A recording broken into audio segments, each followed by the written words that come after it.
Yo, what up sa inyo mga kapatid, no? Tapos na natin magpag-asa. Seriously? Ayan, magbabayad na tayo kay kuya. At kinuha lang ang kanya ang resibo. Ayan, mga kapatid, no? Hintayin natin siya lumabas. Di totoo yan. Lumabas na si kuya. At dinala ang kanyang mahiwagang cellphone. Napakalang cellphone. Ayan, QR code na natin, mga kapatid, no? Nagpasa na nga yung ating bayad. Ayan, waiting na si kuya kasi loading pa. Yeah, boy. Ayan, wala kasing data. Mahina kasi yung data natin, mga kapatid, kaya ang tagal.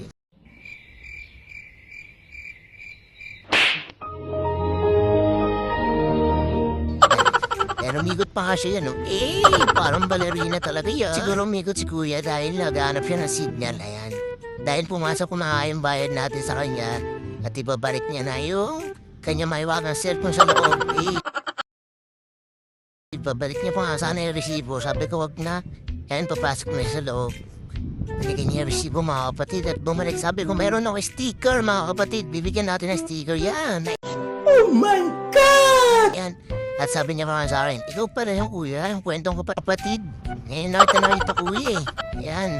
At tayo, dumiretso na nga at tayo pupunta na sa ating pagdidelibira ng t-shirt. Yun, kila Eloisa sa Molino. Kaya dire-diretso na tayo mga kapatid, no? Sabit muna natin mga kapatid yung ating Insta360 yan. Para boom banking yan. Gumaganyan kanya yung mga video natin mga kapatid. No? Yung miikot-ikot kaya yan mga kapatid na parang rin talaga ng ating Insta360 mga kapatid. Para ka nahihilos panonood. Naubos ka naman ang 2 minuto ng inyong buhay mga kapatid na maraming salamat sa panonood. Sa muli, paalam!